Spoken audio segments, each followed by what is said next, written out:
Hola, hola, ¿cómo están? Bienvenidos a mi canal, yo soy Yopda, un placer saludarles nuevamente y el día de hoy vengo con un tema que tenía pendiente y ahora vamos a comenzar a hablar sobre la somatización.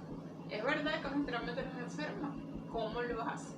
Bueno, vamos a tratar de despejar esta incógnita y si estás interesado, quédate conmigo que ya vamos a comenzar. Está bien, entonces, ¿qué es la somatización? No sé si alguna vez has escuchado el término, no sé si alguna vez has escuchado hablar sobre esto, pero la somatización se refiere a el desarrollo de una enfermedad orgánica derivada de la afectación psíquica. Es decir, cuando nuestro cerebro envía mensajes erróneos a nuestro cuerpo y este se enferma ya que está siendo sometido a estrés, ansiedad, depresión, mucha carga emocional. Y esto obviamente debido a las grandes interconexiones que tenemos entre nuestro cerebro y el resto de nuestro cuerpo puede repercutir en el desarrollo de diversas enfermedades y diversas dolencias. Entonces, dicho esto, vamos a desarrollar este tema tan interesante. Se dice que la somatización tiene como origen, obviamente, como ya le he dicho, nuestra mente. Es decir, las enfermedades psicosomáticas se desarrollan por conflictos que tenemos en nuestra mente, generalmente por patologías del espectro del trastorno de la ansiedad y de los trastornos depresivos. Ellas son las que más desarrollan somatización y creo que lo he comentado en algunos videos anteriormente. Entonces, decimos que según Franz Alexander, que fue quien trató de dar una especie de causa a estas patologías, él decía que se debía a conflictos internos psicológicos sin resolver que tenía el paciente o el individuo.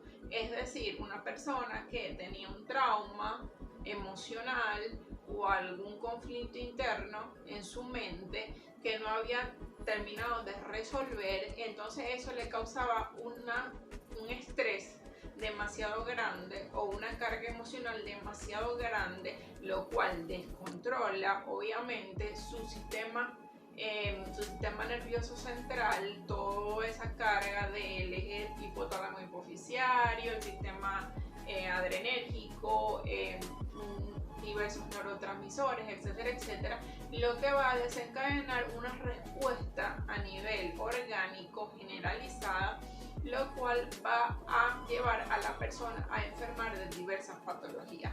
Esa es la teoría que es la más puntual, ya que solamente abarca lo que es el espectro mental, pero también hay una explicación o una teoría multifactorial en la que se habla, que es la que actualmente más se acepta, que es donde actúan, además de la mente, los factores ambientales y los factores genéticos. Debemos decir una cosa, es curioso, ya hablé de que entre las patologías que más cursan con somatización o que tienden a desarrollar enfermedades psicosomáticas está la depresión y la ansiedad, ya que causan una carga emocional demasiado grande en el individuo. Por la parte ambiental, obviamente, tiene un peso muy grande porque es precisamente el ambiente el que generalmente condiciona a la persona a sufrir de ansiedad o depresión, ya que el ambiente es el que ejerce la presión sobre el individuo para que desarrolle ansiedad o depresión. Dicho esto, quiero hacer, por ejemplo, dar un detalle que es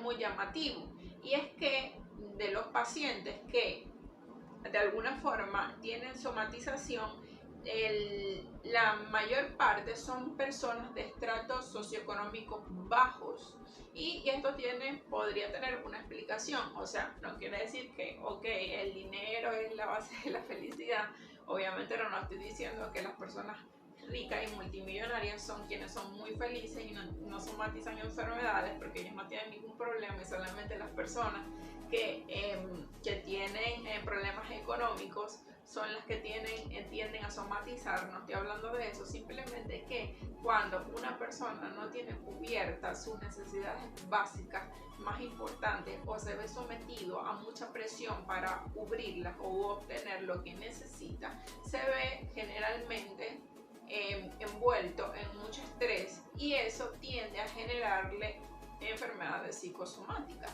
También está el factor genético, es decir, las personas, obviamente hay muchas enfermedades que se desarrollan por esto de la somatización, pero no todas las personas tienden a desarrollar las mismas enfermedades.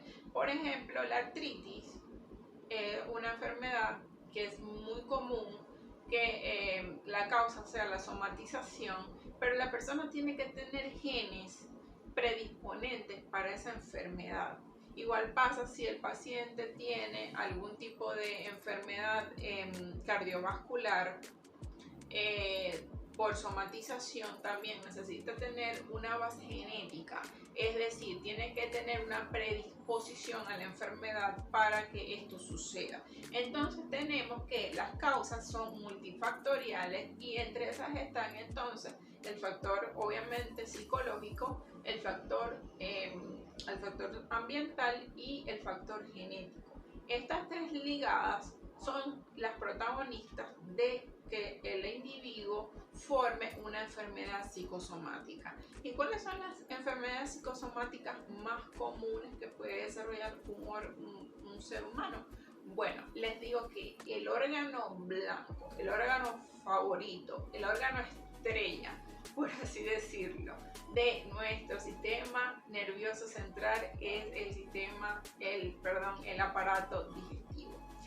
La gran mayoría de las personas que actualmente cursan con colitis, con gastritis, con reflujo gastroesofágico, úlceras pépticas, es debido a somatización. Y en segundo lugar están las enfermedades cardiovasculares, las enfermedades cardíacas tipo isquémicas,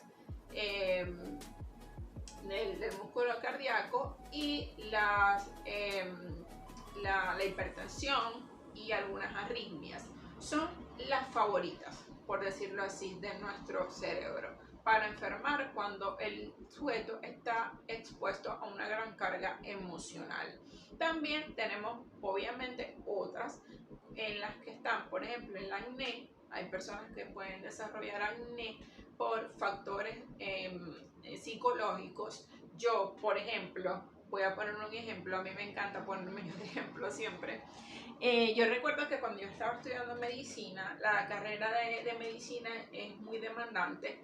Recuerdo que hubo un año, cuando estuve en tercer año, estuve expuesta a una presión demasiado grande.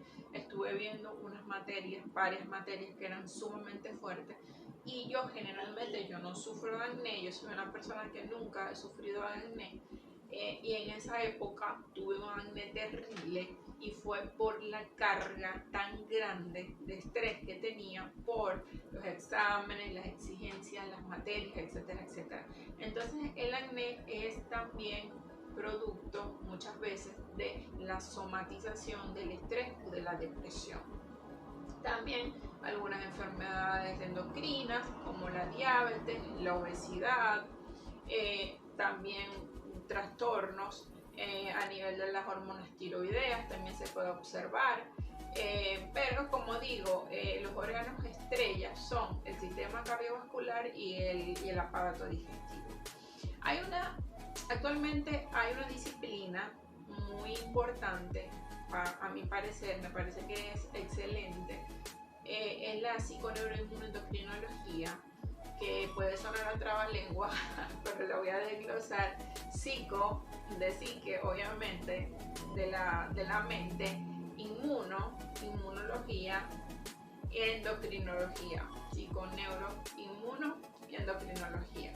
Es decir, nos habla de cómo nuestro sistema, nuestra psique, a través de nuestro sistema nervioso trastorna lo que es nuestro sistema inmunológico y nuestro sistema endocrino.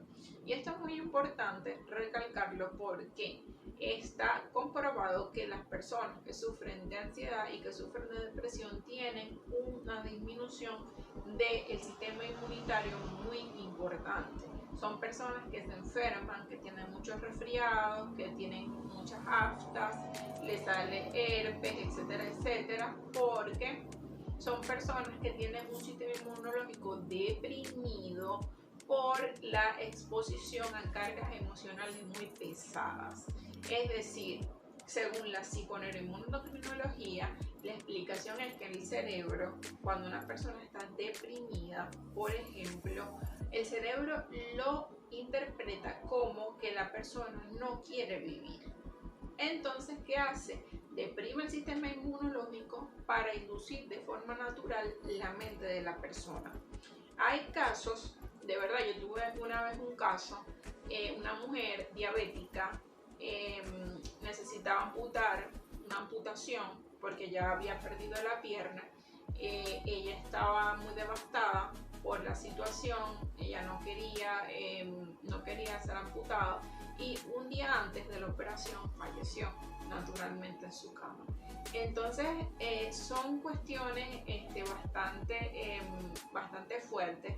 También se han visto muchos casos de parejas de ancianos, por ejemplo, que cuando llega a cierta edad ya tienen demasiados años juntos, viviendo juntos, matrimonio, etcétera, etcétera. Cuando uno de los ancianos fallece, el otro muere al poco tiempo. Todo esto tiene una explicación: la afectación psíquica, esa unión tan fuerte que tienen esas parejas, ese apego tan fuerte. Al faltar uno, el vacío es demasiado grande y la otra persona simplemente pierde el interés por vivir y el sistema inmunológico desciende, su cerebro lo interpreta como ya no quiero vivir, ya mi tiempo se acabó, y llega la muerte de forma natural. Nuestro cerebro a veces nos hace hacer apoptosis. En realidad es cruel, suena cruel, pero sí, a veces nuestro cerebro nos hace hacer apoptosis. Y por eso es muy importante que tratemos de darle bastante atención a lo que es nuestro cerebro, a mantenernos limpios en nuestra mente, en nuestros sentimientos, en nuestras emociones, porque estas repercuten de forma muy importante en lo que es nuestra salud integral. Espero que este video sea de ayuda. De verdad que para mí estos temas son muy importantes, porque a pesar de que nunca pude estudiar psiquiatría, porque no me lo permite mi situación como paciente psiquiátrica, ya que yo sufro de ansiedad y no estoy apta para lidiar con casos de personas con trastornos mentales. Como médico general y de atención primaria, hasta cierto punto puedo abordar ciertos pacientes que tengan, por ejemplo, somatización, ansiedad, depresión, que todavía no requieran atención psiquiátrica, que puedan ser abordados de forma por la medicina general. Entonces me gustan estos temas porque, como ya lo he dicho siempre, me gusta abordar a mis pacientes en las tres esferas: en su mente, en su espíritu y en su cuerpo. Entonces estos son temas que a mí me apasionan y por eso los comparto con ustedes, porque creo que son muy importantes, son cosas que poco se hablan o cosas que poco se dicen. Yo creo que es de ignorancia de muchas personas que alrededor del 50% de las consultas de atención primaria, es decir, de mi nivel de atención, consultan por enfermedades que en realidad tienen raíces psicosomáticas, y es un dato científico. Entonces sí, el 50% de los pacientes que van a llegar a mí a la consulta en realidad tienen una raíz psicosomática. Lo más lógico es que yo como médico pueda brindarles algún tipo de ayuda mientras me lo permitan, obviamente, mis conocimientos. Y si el problema es bastante mayor, se debe derivar a psiquiatría, obviamente. Entonces, dicho esto, de verdad espero que les haya gustado el video, espero que les haya gustado esta información, compártanlo, dale me gusta para que pueda llegar a otras personas. De verdad, suscríbete a mi canal, estoy subiendo todo el tiempo mucha información valiosa para ti, para las personas de tu alrededor. Y dicho esto, me despido. Chao, chao, los quiero mucho, nos vemos.